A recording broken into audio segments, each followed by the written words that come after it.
follow our social media handles GTV Ghana, because why not? And we are aiming for that 1 million by December, and you can help us make that happen. Interact with us. Our WhatsApp number is also very active on the show, 05555610034. This is the headline segment. I'm sitting with two of my favorite ladies, Akosia Hansen, media personality, artistic activist, and culture curator, and Na Atwe Ni Okwe, communications expert, and our favorite PPAG person ever. Ladies, welcome. Thank you. Thank you for making the time once again. It's like every Friday, it just comes by so quickly. Yeah. And then it gets you thinking, what do I want to talk to Thelma about today? And I ask you that question every morning. So I just know that you have something to share. What are your thoughts? What's your rant of the day? I'll start with you, Akosia. Okay, first of all, you're looking lovely. Shall I wish I got every more on that black star in Madagascar on Sunday. Nice. And the lipstick to... match is like, that's what's up. So for me today, I love to turn rants into flowers because it's my way of, trying to correct the problems I see by lauding the good so that the things I have to rant about, people correct it. So today I'll turn it to flowers. Today I want to give Ghanaian musicians their flowers. We were just talking about the African Music Award category at the Grammys on the social media corner. And honestly, it's something that all Africans on the continent should see, especially African musicians on the continent should see as, the laurels for the work that they have wrought. We know that African music has been, music that's influenced music all over the world, from jazz to blues to whatever, right? And today we have this category that's trying to recognize the unique local expressions through so many things. And Ghanaian drill is in there. We have Alte music in there. We have high life in there, and for me, I think it's a big thing. My only problem was with all these categories in one award, how are you going to place Ghanaian drill against some high life, against some South African kwaito, genge? But it's a first step, and I hope it will just spread. And so for me, I want to say congratulations to Ghanaian musicians. Amare has released an album, Fountain Baby, which is doing very well. It was listed in Rolling Stone's top albums of 2023, and Amare is Ghanaian. We should be celebrating. We just saw Oil on My Head, beautiful visuals from Black Sherif, right? These are our people, artists doing this in spite of how the economy is falling. They are doing this. So for me, these are my flowers this morning. Akosia, you just put us in a good Friday mood, and we just hope this continues all throughout the day. Nah. Hi, me okay. But why hear me feel. Right. Anyway, so good morning to all our viewers. They make time to watch us every day. I was just telling Cav that yesterday I was in a long day meeting at the Ghana AIDS Commission, and someone said, I'm beginning to love GTV, the admin, Cav, Thelma. They mentioned everybody. So I bring you warm compliments from the Ghana AIDS Commission, the team there. They said, they are sending all the GTV team so much love. And then please, the gentleman said Father's Day, we are not making noise. Please, we are shouting. Guys, please, we are shouting. Please, can you hear us? We are shouting. Please, it's Father's Day, we are shouting. I hope we've shouted enough. There's when it's Mother's Day, we make all the noise. And so please, I hope you've shouted enough. But it's not a rant. But my issue for this morning is that today is the International Day of the African Child. And so this morning we are sending very warm compliments also to all African children, all Ghanaian children, to tell them that, see, we are promising them, all of us seated here, all stakeholders, anybody in any position of, I don't want to say authority, but a privilege to serve, influence, to say that we'll leave Ghana better than we came to meet it. And then by the time they are getting to where we also are, they should leave Ghana better than they also came to meet it. So Thelma, the theme for this year's celebration is the right of the African child in the digital environment. And then a research by the Ghana Education Service has stated that 7 out of 10 Ghanaian children have access to internet for learning. Learning as 10. Yes, for learning. But let not also lose sight of the fact that the internet is also, while becoming a safe place for learning, it's also becoming an unsafe place for learning because there is both good and bad content. And so as parents, as aunties, uncles, we should try to guide these kids in their digital space, so that at least they can use these digital approaches to enhance learning. we use the digital processes to have innovative ways for them. I mean, we should have more innovation coming from young people. And so to all children in Ghana, we wish you well. And the promise is that, see, education will get better. Textbook to student ratio should improve. Desk to student ratio would improve for you. I mean, healthcare, anything that would make your learning as Ghanaian children a very good one. We promised to talk about it, and then we promised, we'll turn it into flowers. So this morning it's a request, Mr. President, Madam First Lady, Second Lady, please. Today is the day of the African child, the day of the Ghanaian child. Let us do something. Let us meet our targets for these young people and leave Ghana better than we came to meet it. Thank you. Nice. Thank you, ladies. Na Ache and Akosia expressing their thoughts of the day right here on GTV Breakfast. Let's get into the details of what the newspapers are telling us this morning. I have three before me. I'll start with the Ghanaian Times, and it's Dr. Afari-Gyan's photo that is dominant on the page, talking about introducing new technology into election processes. Hasten slowly is what the former EC boss is telling the group that is in charge now. We'll get some details of that story a bit later. The Asantehene appeals to factions in Boko conflict to lay down guns, urges cooperation in bringing peace. Remember that it was the Chieftaincy Minister, Mr. Asamoah Boateng, who paid a courtesy call on the Asantehene at Menchia to introduce himself to the prominent chief. Elsewhere in the newspaper, 500 houses at Ablekuma Ramza site to undergo earthquake-resistant tests. And also in the Ghanaian Times, the High Court stops OSP from arresting Charles Bisiu. Those details also dominant in the Daily Graphic newspaper. OSP halts OSP's arrest of Charles Bisiu. Other stories: electricity access hits 90%. 2024 Energy Minister Dr. Matthew Opoku Prempeh pictured there with that story on the front page of the Daily Graphic. Again, the Otumfuo's issue being brought up again in the Daily Graphic. Otumfuo steps in to resolve Boko conflict. And the Mirror celebrates fathers on Sunday, also on the front page of the Daily Graphic. So more like what Na said, we don't make enough noise, they said. Well, noise, noise, noise. Father's Day is on Sunday. The final newspaper: be guided by our cultural values in considering proper human values. Yagbonra speaking to Speaker of Parliament Alban Bagbin when he paid a courtesy call. So chieftaincy issues quite dominant in the papers today. Dr. Bawumia to file nomination forms today is what the finder is telling us.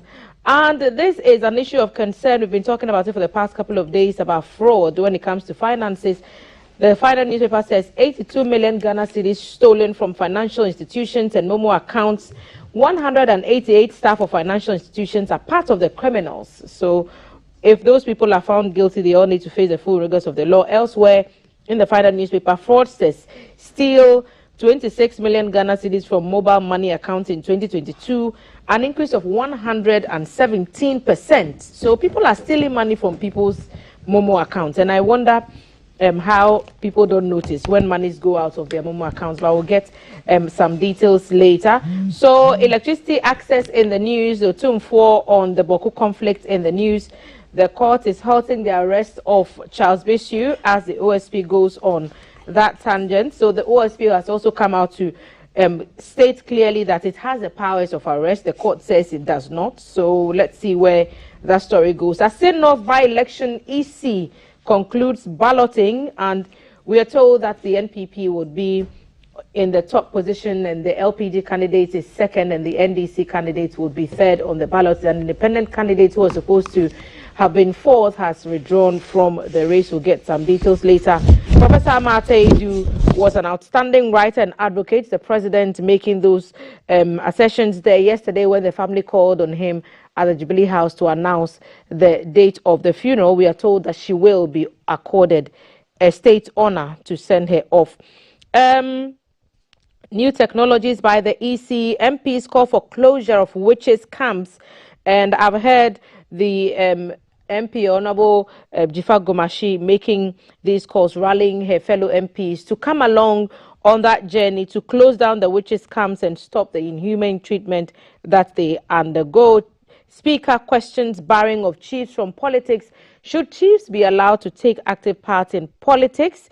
All those questions need to be answered. Apart from the Ablekuma Ramsar side story, there's also 50 houses on Westland waterways that have to be demolished. The Deputy Minister making the claim at the back page of the Ghanaian Times. So a lot of stories be guided by our cultural values. Ladies, which one do we want to unpack first? I'll start with you now. Well, so any, maybe tell me any. I mean, any of them. So electricity, are we satisfied with where we are with electricity now? We've had issues in the past with power generation. Now we are told that we even have excess capacity for which we are paying for energy that we do not even consume.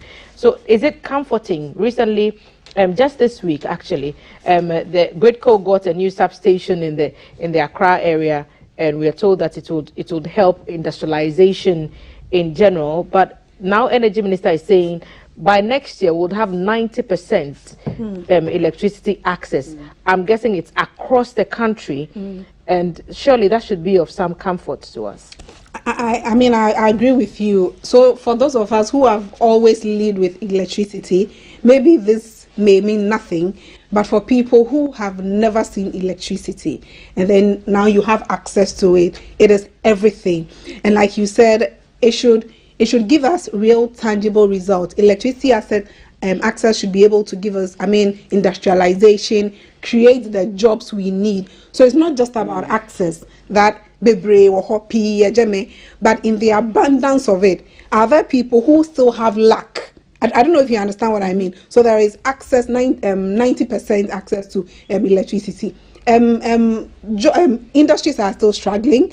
I mean, people can't even afford, so access is one thing, affordability is another. And so the access may be there, but people simply cannot afford. And so whilst the minister is talking about access to it, let us also look at affordability, because tariffs went up not too long ago, and you'd have businesses struggling. And so we should not actually tackle access on one hand, and maybe, I mean, we should tackle them together. Access, affordability, reliability, stability, that is the word. The access, I mean, stability. It must be stable. Yes. Yesterday, some parts of Accra had, is it low voltage or low current? I don't even know what they call it. And I wasn't quite sure whether it was area specific or it was just that building that we were on that had the low voltage. So where do people go to get answers to some of these questions? If you find that there's your house has a low voltage, or you're not getting as much power as you should, who do you go to, and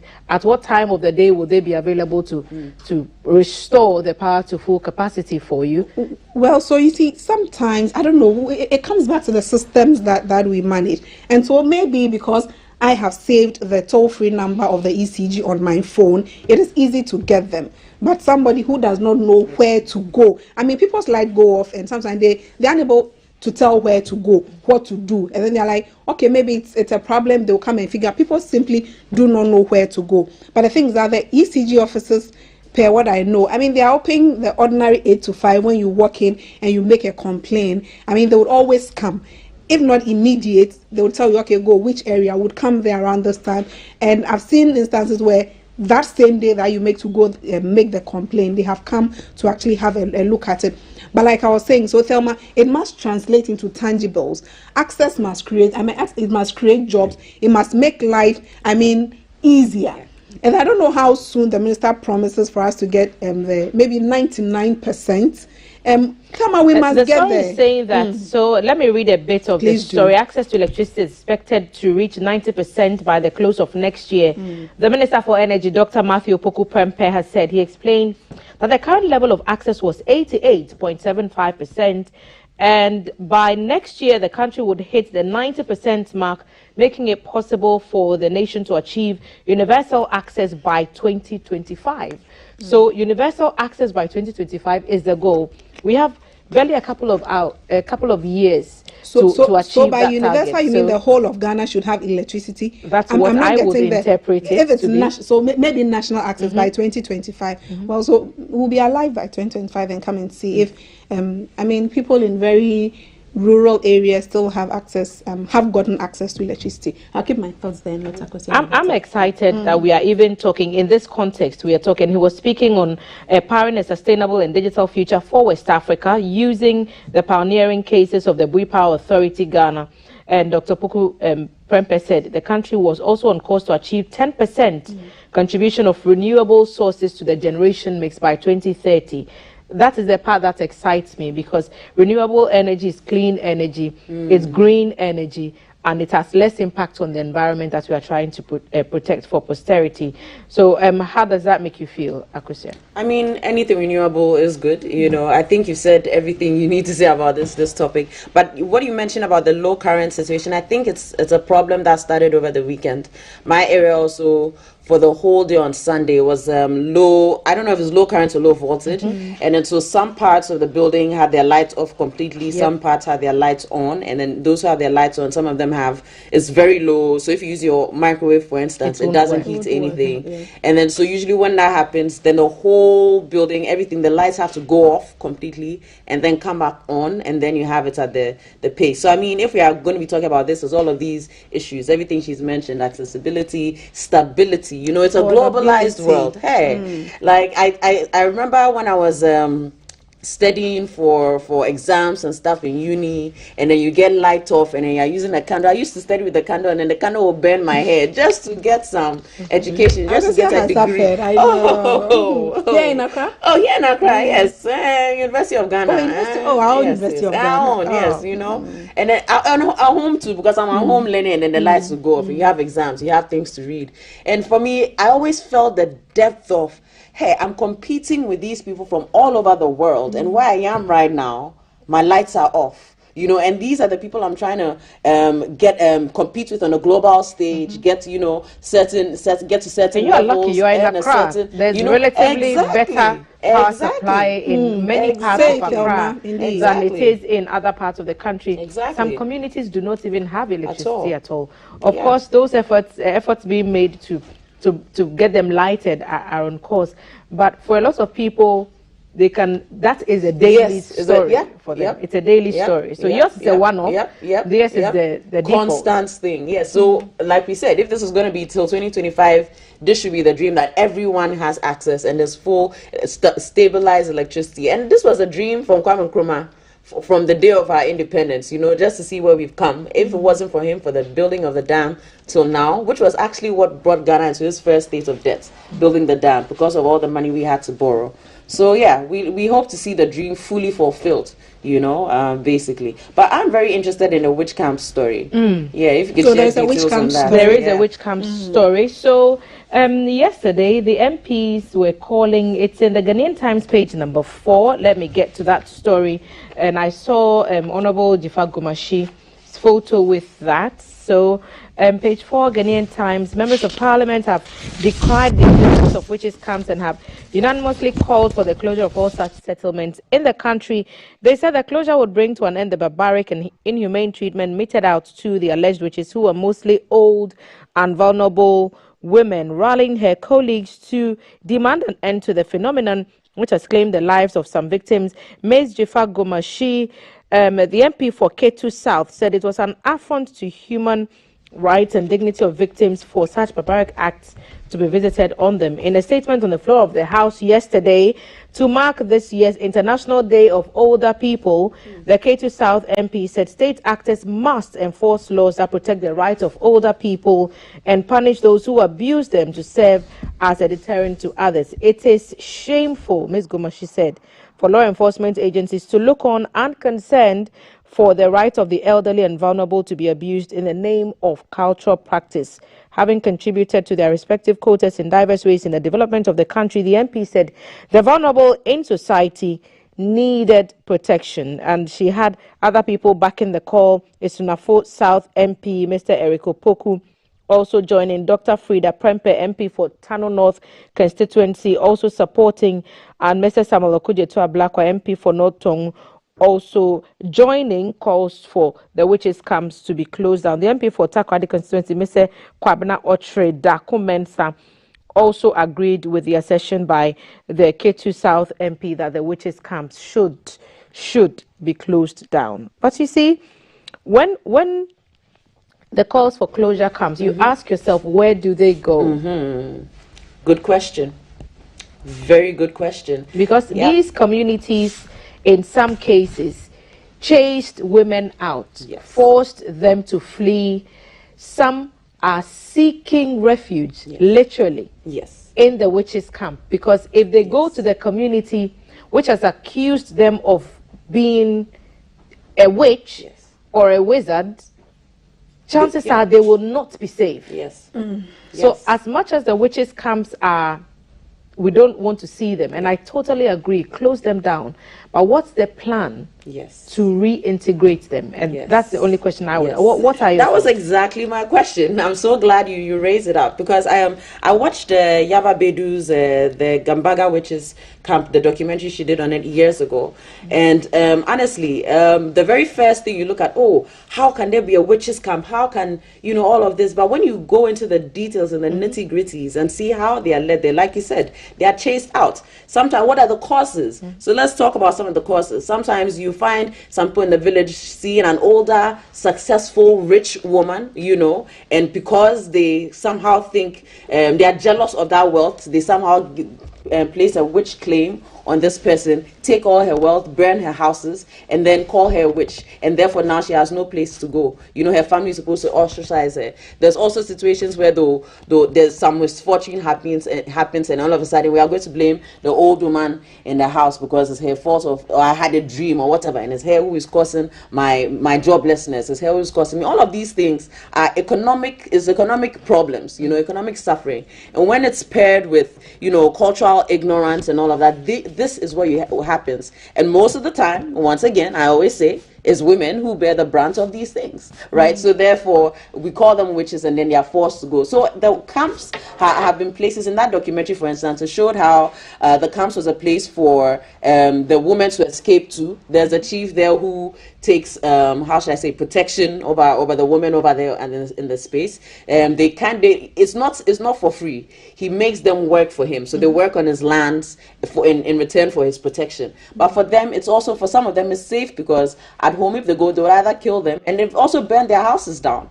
You know what I'm saying? So if we are going to talk about shutting the witch camps, this is like putting plaster over a sore without dealing with putting plaster. If someone has cancer, putting plaster on their thumb, saying that we're going to deal with the cancer by putting plaster on their thumb, that won't solve the issue. Go to the deep-seated issues. What's the cultural ignorance? Why do people go to that as a very first thought to solve their economic struggles? That, I have to blame a witch, and it has to be the older person in our family. Today, I didn't know that yesterday was International Day of the older people, older persons, and today is the International Day of Children. This is such a nice, back-to-back day placements, because children and the elderly are the most vulnerable in our society. When you're a child, that's why you need adults to take care of you, protect you, till you become, fully adult to move on your own. And then when we go from adult stage to old age, you do need that protection and care, because now you're weaker. It's not like you're going back to child form. And it's so sad that a human being can go through their life, go through all these struggles, live in this Ghana with all of this, then you get to your old age, you finish all your hustle, you have your house there, you're living, and then someone says, this person, you're a witch, all this money is you. And then they take everything away from you. They make your life, and this is when you're supposed to be in your resting stage of life, preparing to transition, to be happy with your family. And yet, this is what we as a society do to these people. So for me, I'll say that closing the witches' camps, let's not be too hasty. Go deep into the causes. Go and start to have community training. Talk to the people in the community. Have these conversations, understand where they're willing to take them back. Yeah, exactly. And where do these ideas of these very dangerous gender ideas also come from? But there are men in there. So recently, there are men in there too. We have a more recent jealousy, We have a more recent documentary on our GBC News channel. Perhaps one of these days you might catch it. And it was put together by one of our great hands, Peggy Amadonko. She went to Gambaga and she put the story together. So there are men there who have to also endure the tag of in their case, they are wizards. Wizards, yeah. And I remember a couple of years ago, my then colleague, still great friend, Abdul Hai Mumin, also went to the witches' camp. And if you saw how sometimes they go and work in people's farms, and when the food is harvested, the leftovers are the ones that they will now go and sift through. And they will pick grain after grain, if it's maize, to get a bowl of maize to go and mill and then use it for whatever food they want to prepare. They go to the market after the market day, at the end of the day, and sift through what has been left on the ground. Like scavenge. And I remember when I watched that story that Abdul put together, I was almost in tears. But these are people who don't have homes to return to, and that's their life. It's sad. Well, so I was just asking myself that who wouldn't want to grow old? I mean, which of us here, 3 of us or any of them? Some people want to be young forever. No, so what I'm saying is that you don't. I mean, you want to die. Is that what you want? I mean, you want to be. You want to grow old, yes. But even I mean, in good health. Life. I mean, in prosperity. Everybody wants to grow old, yes. And I'm thinking that why would people advance causes against human dignity? Thank you. Anything that is not dignifying must not be mentioned. I mean, amidst the country that prides itself as being, social, in social protection. Yes. And when it comes to social protection, you say, in Ghana, we protect, And so for a country that prides itself in something like that, anything against human dignity must never be mentioned amongst us. Now, Thelma, so I was also wondering, you see, we cannot close down the witches' camp as we sit, like closing down and then saying, like we're asking, so where are you taking them to? What we can do, and in my layman understanding, is that let us keep the camps as they are. But like Akosi also said, let us attempt to actually halt the processes that drives and adds on to the numbers. Because if there are 90 witches, pardon my language, if the Gambaga witches come today, tomorrow it shouldn't get to 91. And so we should keep the 90 and see how to manage them, how to give them dignified living, and then also channel energy into not adding on to the numbers over there. And I was also wondering who actually substantiates who are witches. There are processes. There's a whole yes. They'll throw some chicken, and depending on how the chicken lands, you. Who is a witch? Your witchcraft is guaranteed. Who is a witch or not? So who is a witch? I'm just there. I'm not the one who throws the chicken. And simply because you think that you suspect that I have a hand in something, then I'm a witch. And it's always and then my life takes the vulnerable, like a 360 it's 10. Always those who are on the low end of the economic value chain, those who are not as affluent. Ona Ayeshka Cheda. Have you seen a rich witch before? They are always poor. Is that what you're saying? No, but I understand. Most of I understand what Thelma is saying. So this because the person is in a vulnerable state, you want to take advantage of them and say they are witches. Because if depending on your background, if you begin to tattle tales, and I have an 86-year-old grandmother, so I know what I'm saying when it comes to her in particular, that older people sometimes do not even make sense. It's like children. Just like children. You're talking to them and they are giving you responses. If you have the benefit of a proper health system, you would know that perhaps because of her age, she's behaving this way because of X, Y, Z. I mean, issues of dementia, issues of all those things. So they can make things up. Some people have all these thoughts running through their heads, and some people are having conversations with people that are beyond the veil that the rest of us cannot see. But if you have the benefit of education on health matters, on mental health issues, on the deteriorating mental faculties and capacities of older people, you would appreciate that they are going through some of these things. But if you are from a community where those issues are not talked about, then you can understand why people will think that, if this old woman is talking to herself, then she's a witch. Or how did she end up on the roof? She was flying and somebody caught her and somebody was praying and she ended up on the roof. So that's a fell at dawn and she was flying. So it's a social construct, and it's a narrative that needs to change. Yeah. I think that change the names of the camps is the first place to go. Let's not call it witches camps anymore. How about we call them like a home, or a home for vulnerable people, or and actually pump money into, like I think she said earlier, put facilities there, build houses, build bungalows. Nice. You see how you're saying it nicely. Oh no. If the government has recognized that this is actually a cause for social protection, and this has been in our society for a long while, and it's continued since I watched that documentary as a kid till now, and this is ongoing. So at this point, we know that there should be resources should be channeled there. When they need to put resources and things they don't need to, they will find it. So when it comes to invite people to join our conversation, 05555610034. Let us know what you think about the situation of the witches camps. Some of our MPs are calling for them to be closed down. What should be the way to go? 05555610034, and you can talk about all the other things that we'll talk about as well. And we'll get to the EC conversation in a little bit. Al Hadi is already talking about the Member of Parliament's concern about closing a camp for displaced women is wrong. Thelma, ask your panel: do they know the history of why we opened the camp? This is from Al Hadi Dauda from Medina Estate. Al Hadi. Well, we are trying to understand, but there is always more to it than it seems. Yes, the camps, I think witches camps should not exist, and I think the panel agrees as well.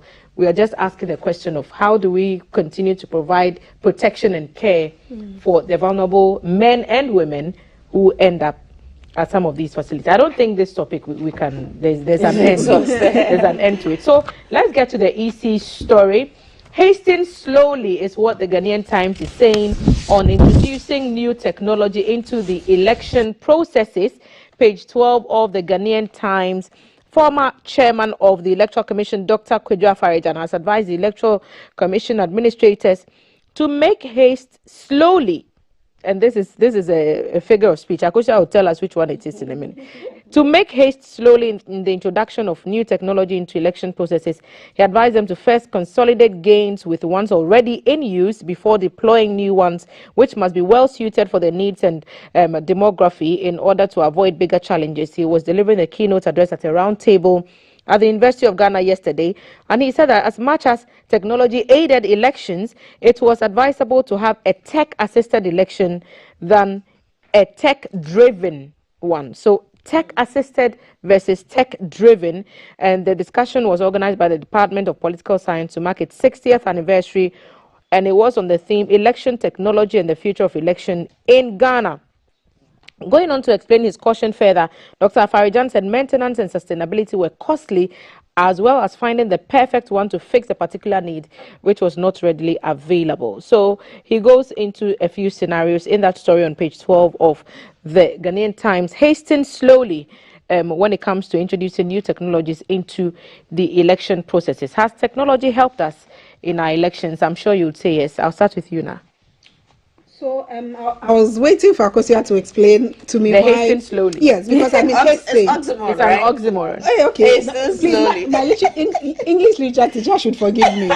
And so hasting, but do that slowly. I'm liking it. So Thelma, you see, elections are part of a democracy, and so all effort to advance it, to make it better, are so much welcome. I was just putting my thoughts together, and I was thinking that, you see, we have a history in this country where anytime, for example, the Electoral Commission decides that, well, so I think we can introduce this system, this technology into our elections. One party or the other is thinking that it is an attempt by the Electoral Commission to actually rig election or cook election results before. And so you have people actually talk against it, sabotage it.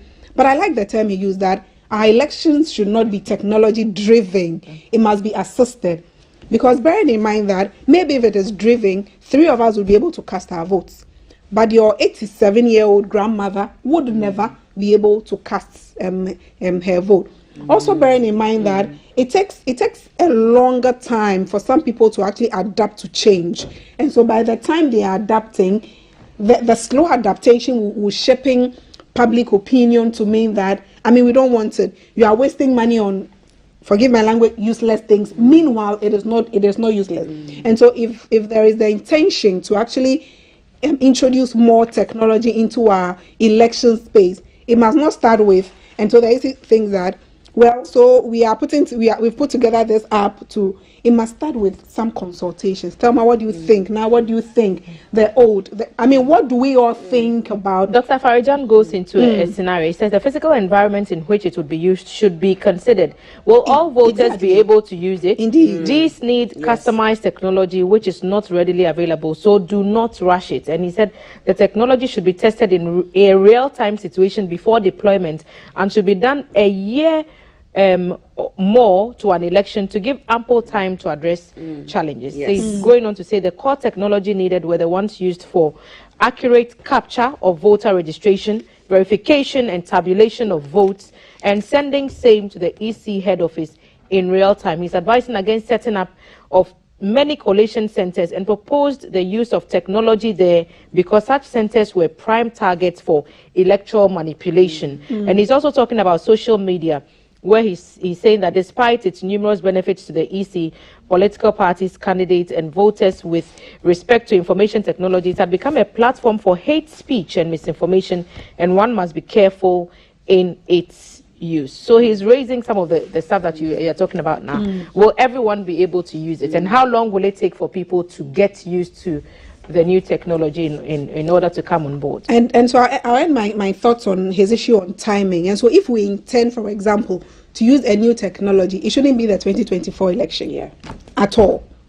We should go beyond the 2024 election, get it? And then after that, begin to sensitize people that in the 4 years after, this is what we are using. It has come to Teshi, my hometown. We've actually tested it. It has gone to Sagnarigu. It has gone to every nook and cranny, and it is tested. People have given you their feedback on it. Election officials, electorates ourselves will give you feedback on it. Do a mock election. You understand? And test it. But it shouldn't mean that, okay, so we are thinking that just to make it better. And by the time your intention is actually to make the elections better, you are having attacks from people. I mean, people just won't buy into a system that you spend so much money to go acquire. And so for me, if I give the EC, I mean, I know it's just panel discussion, but if they are just cooking the thoughts of having to have a technology, even if it's assisted, let's use our current system as people know it.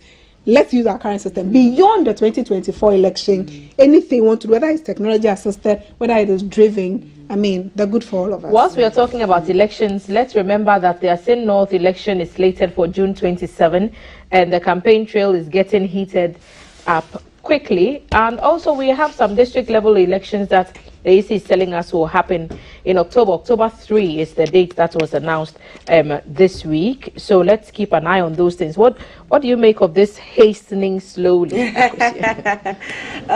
For me, I always think that whenever we are trying to do any, work on our electoral processes, it's not something that should be done the year before the election is about to start. This is something right after the election ended, the very last election ended. From that year, the EC has 4 years. That's why the EC said that their job every day should be doing all of that. Now let's see what we can add. What were the flaws of the last process? What new technology do we have to add? What technology failed? Because most of the time, we are adding this, it's going to be faster, it's going to better capture these things, and then you see there's issues, and then those issues is what causes that political rift and all of that, right? So for me, I feel like the revamping of systems and all of that needs to start from immediately elections end and before the next election comes. So like you're saying, all these tests and stuff that need to do, you've already been doing the test 1 year, 2 years, 3 years, 4 years before the next election, because in all of this, the key thing is the trust of the system. And that trust of the system is what can cause war or not cause war. That trust. So if people trust that, oh, the EC has been doing this work and we tested and tried and we failed here, we tested and tried and it failed, we tested and tried, and in the past day, after 2-3 years, we know that by the time that we are come to vote, sir, this has been tested and tried, and you need that trust. So that someone will be like, oh, I don't believe in this. No, we've trusted. There's a 3-4 year building of trust that if you come and say, well, I don't believe it because of my own whatever, no one will believe you. No one will follow with that type of route because you've built strong trust. And most importantly, you also need a lot of people who don't want to vote because of all of these hassles and systems and fear of violence and all of that. This is how you can, further increase the number of people to vote. Once you have more technology that makes it more more accessible. Me, I'm dreaming of a time where I can just sit at home and email my votes, you know, because I feel like sometimes, a lot of time, the reason why some of the young people don't go is they don't want to go and stand in a queue. They're afraid of maybe danger. They're afraid of so many things. They don't want to be involved in any of the politicalness that comes around it. All they want to do is vote for who they think is a good person, and they don't want to be involved. But sometimes these are the things that block it, you know. So for me, if we're going to do these things, yes, kudos, but start it from immediately the election ends, and continuous testing and trying, you know. Dr. Farijan is also talking about not having too many collation centers. He said that the too many collation centers is just, it makes the whole election ripe for manipulation, which is quite interesting. A few of you are sharing your thoughts with us on our WhatsApp number 05555610034. Musa Abattoir says Jean Mensa will heed to the wise counsel of Dr. Kwadwo Afarijan that creating too many collation centers gives room for electoral malpractice. Jean Mensa should listen to wisdom and stop the Yentiobia attitude of using Ghana card as a sole registration document for new registers. Okay, you are giving us a proverb there. Thank you. I'm not able to read that. Daniel, regards to the house, the name Witch Camp must be renamed as a good recreation center so that society may not see them as evil and may not see them odd, for they are also human like us. That's Daniel's thoughts on the witches camp issue. Dan joins. Good morning, Thelma. The problem of attributing witchcraft to elderly ladies in the past could be blamed on so-called juju men and other traditional spiritual practitioners. Today, the blame should actually lie squarely on the heads of modern-day men of God, whose only mode of attracting followers is to tell people that their progress in life is stagnated by their elderly female relative. This problem is also very common in the south of Ghana too. More thoughts at WhatsApp number 05555610034. Zachariah, let's stick to the subject that we are discussing.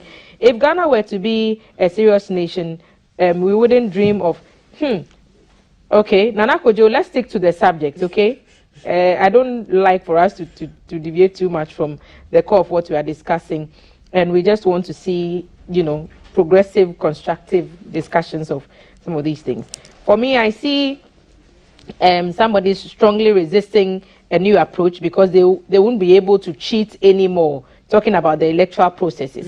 Well, because we are still on the matter of the election, what is the story on the Asin North election? I'm trying to find that. It's on page 18 of the Daily Graphic. So NPP is number 1, Esroho. NDC is number 3, Asieho. LPG is in the middle, Honeho. So who will be the next parliamentary candidate for the Asin North by-election? The EC has concluded the balloting, and that trail is getting heated up. So the last contestant, an independent candidate, a woman, withdrew from the race and said she would not be contesting anymore. Whilst we are talking elections, groups are calling for support for Vice President Mahamudu Bawumia, as he is expected to present his documents to his party headquarters today to contest. Whole Central NPP endorses Dr. Akoto. So a lot happening in the NPP by way of elections, and so all these election stories, we are going to pack them all in this discussion. I think we've done a lot of service to it. There, Santehene is talking about the Boko conflict, and I just want to highlight the story quickly, appealing to factions in the conflict to lay down their guns. It was Mr. Asamoah Boateng, Chieftaincy Minister, who paid the courtesy call on him, and he called on the parties in the Boko conflict to lay down their guns, like I said, and allow peace to prevail as he leads effort to seek a lasting solution. Story goes on to say he has stressed his determination to resolve the conflict for peace to prevail in the country. According to the Asantehene, some key personalities and royals had been met already, and the decision and the moment the arbitration takes off, the truth in the matter will come out and peace will prevail. That story is in the Ghanaian Times and also in the Daily Graphic newspaper. Chieftaincy issues also gathering thoughts in the Finder newspaper. The Speaker, Alban Bagbin, visited the Yagbonura, and they were talking about the human cultural values And there was also a conversation about allowing chiefs to take active part in politics. So a lot of chieftaincy stories in the papers today. What are our thoughts on some of these issues? And so I'll start with the Asin North, the elections that you... I'm sad that the one who read you was a woman. I mean, I'm just sad. I think I saw a social media post that 2 women were contesting. I was like, oh, we know we won't win, but at least we have a representation. And so at least we've also come to the party. We won't win. I mean, I don't expect any of the 2 women that for the LPG and the independent candidate to win. But now that she has withdrawn, I mean, I don't know, it's not too good news. But then also I want people to be, you know, let's be cautious of the things we say around elections. See, when you follow the conversation on social media, well, one seat is a seat because of what it will tend to do in parliament. What these political people say and how they attack, I mean, each other using very unprintable words. Yeah. I understand the fact that, well, so this is a referendum into the 2024 election. But it's also a referendum for the peace that we want to enjoy as a country. I'm also saddened by the fact that, see, Thelma, so politicians, they have goodies for us and they'll wait till election. And that is why when they come to election, people will want to milk you till the breast out of which the milk comes. No one will see you. No one will see you again. But so Thelma, you see, I want the people of Asin to enjoy the project. See, whatever they want, they should ask, and not only from government, I must say, not only from government. You could say that, so the roads and government. See, the NDC should also show them that when you vote for us, whether we have we are in government or not, this is what we can do. And so it should be, as someone says, so incumbency. NDC is enjoying incumbency there, and MPP is also enjoying incumbency there. Before now, the incumbent MP was NDC, true or false? And the incumbent president is MPP. So if you bring the issue of incumbency in Asin North, personally, I think that both parties are actually enjoying some level of incumbency. And so, see, many constituencies wish. Now, I think the wish for every constituency that needs development is that, can't we have a by-election? What will happen for us to have a by-election? And people are craving that we want a by-election, and not on the grounds of death, God forbid. But people actually want by-elections. And I'm sure my constituency, maybe I want one. Not even for who wins the seat, but for the 24-hour, 1 week total development. I mean, roads, schools, rehabilitation that would actually occur overnight that would happen. And so I don't know which constituency that, well, maybe they are blessed to have, but people really want development.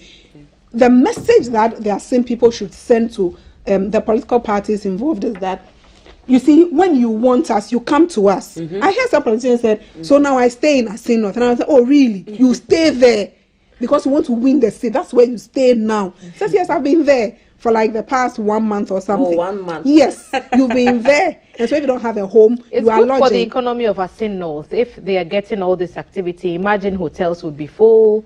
People will be selling more. If you sell food, if you have a restaurant. After the electoral commissioner declares and certifies the result, it is done. But for now, you have it. And that's what I'm saying. That so when they come, that's why the people want to actually milk them till the breast that actually produces the milk doesn't exist again.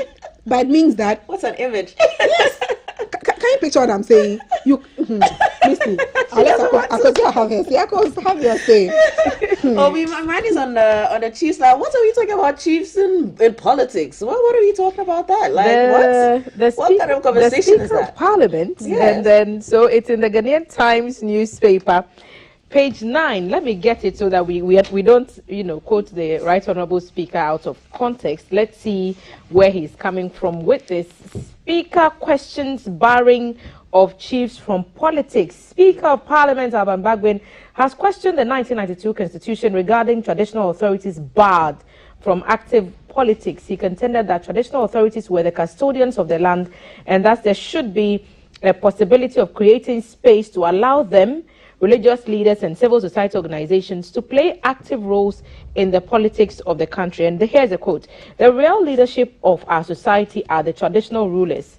So how can we run a government when we say the true leaders of society should not participate in governance?"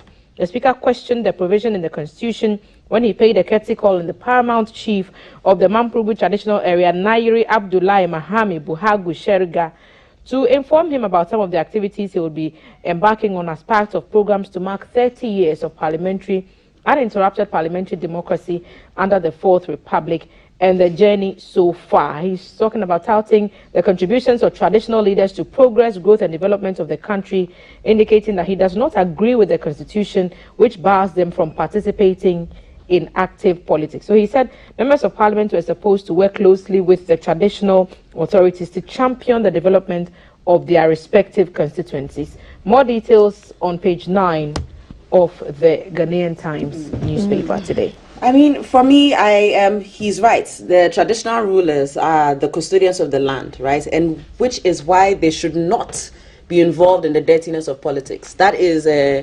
supposedly divine. That is supposedly a successional thing based on matrilineal or patrilineal things. And also there was a mention about religious leaders also be involved in politics. No, never.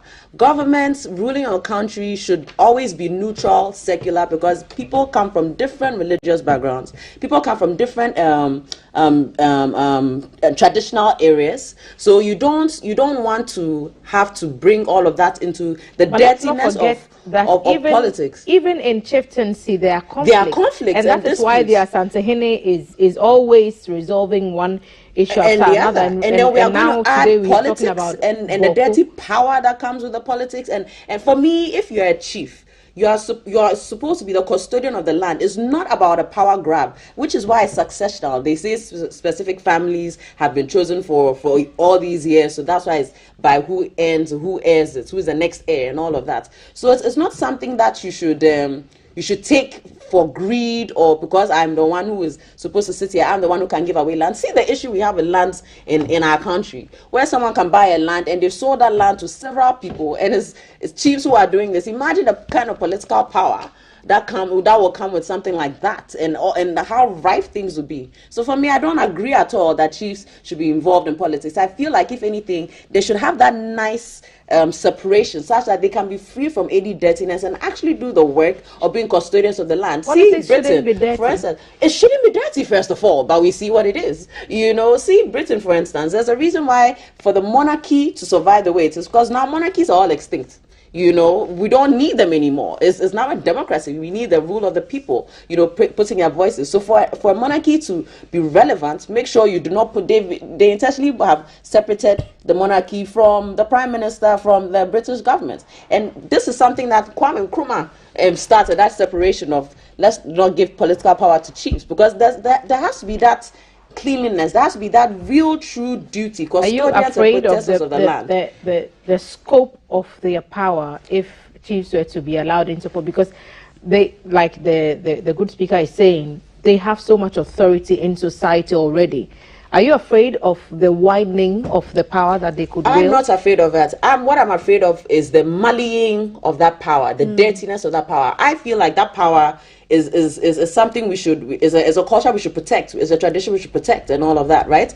But then the making it dirty, making it about greed, making it about resources, especially when a country is going through economic hardship, right? For me, is when you. It could very well be that when the speaker talks about playing an active part in politics, it doesn't mean like stand for election as an MP. Okay. It could be like what other ways, indeed. So we are thinking, what would the scope be? There's a National House of Chiefs. There's a Council of Elders that advise the president. Is that active politics? Okay, that would be an advisory. That definitely makes sense. Is that active politics? Because that is also, offering your views on governance and maybe taking the views of the people from your lands, taking the views of people to the president, who is also doing on that front. So is that active politics? That I won't call politics. That is the role they are supposed to play. I will call it them executing the authority. If they are the traditional leaders, for me, it will also be a problem if the president is also not consulting the traditional leaders, so there's that. But then, hey, involve yourself in politics, because you are the one who is the custodian of the land, so therefore you are championing causes for your place, so I have to run for positions and get, no, not or at be all. Appointed MPs. Is that what he means by yes? So now, what do you think? So now I'm thinking, what would the scope be? Can they openly say that I support the NPP, or I support because some chiefs have done so? And then immediately you do that. You know how the division trickles down in your own. I mean, in your own community. Yep. The chiefs that we have, Thelma, you get them able to put their people together. I mean, they live with the people in the community. They are like the father figure. People come to them. The people come. I mean, easy access to the chief's palace, which of course you can't get to maybe the presidency or, for example, your member of parliament. See, Thelma, we've had enough issues with chieftaincy, issues of land, issues of whose time is it to reign, you know, all these issues. If we give them the green light to meddle in politics, it will shock you. We won't be able to define the scope. We won't as a country. So let us keep it as it is. That's why we are not even hastening slowly. We are not hastening in any, we are not doing anything. We are just where we are. Just where we are. Where the Constitution puts us. Just there. So still in that chat with the speaker at the Yagbonura, who is the overlord of the Gonja traditional area, expressed his support for the proper human values bill being considered by the parliament to deal with LGBTQ plus practices. I know that if I get into this, Akosia will go into a whole... I'm tired this morning. But the OSP and his issues with Charles Bishop are also still ongoing. The Office of the Special Prosecutor insists that it has powers to arrest somebody like police. Sheesh. And the court is saying, hold on for the next 10 days until we are able to determine the merit of Charles Bishop's situation. That story is also in the papers. And in case you are wondering, 82 million Ghana cedis was stolen from financial institutions and Momo accounts. And 188 staff of financial institutions were part of those who were stealing the money. Fraudsters have also stolen 26 million Ghana cedis from mobile money accounts. And this was in 2022, an increase of 117%. So let's keep an eye on our Momo wallets a bit more. And then make sure that we are not being stolen from. So some criminals will be made to face the law if they are found guilty. A typical scenario I had to go through. Someone sent me money, and then just like 2 minutes after the person said, "Now, so I've sent the money." I said, "Okay, received." Another number calls and says, "So I'm calling from something." Thelma, the person was lucky that morning. But the thing is that, so after I said, "You haven't sent me money," he said, "I've sent you money and you're trying to take my money." Often you just access your phone, and there is when you want to cash out money, the agent gives you a pop-up just for you to enter your PIN. I don't know if any of you have had that, but I get that often. When I've not initiated or sanctioned any transaction, you just have the pop-up. So if you think that, well, maybe it's something and you input your... Then they withdraw the money. And so if you have not sanctioned, if I haven't sanctioned, I won't go ahead to actually authorize. You understand what I mean? So it won't be like you are there, they are doing the deduction. You are part of the transaction. It will not be taken from you. Is the word from hindsight, unaware. You are actually part of the transaction, but you are not conscious of exactly what it is. You are thinking that, well, it's a phone update or something asking me to actually input mine. And so let's all be careful. Let's be careful. Now, thank you. Your final word on everything we've discussed, 2 seconds each, and then we rise for our next interview. And so the Presbyterian Church of Ghana, proud member, we are celebrating our Men's Week. So at the Nazareth congregation, started on Monday and then it's continuing today. Today you have the hymn service, and then on Sunday is the Thanksgiving. Please, the men, I've made enough noise for you today. So happy Father's Day in advance, and I wish all Presbyterians happy Men's Week, a good celebration.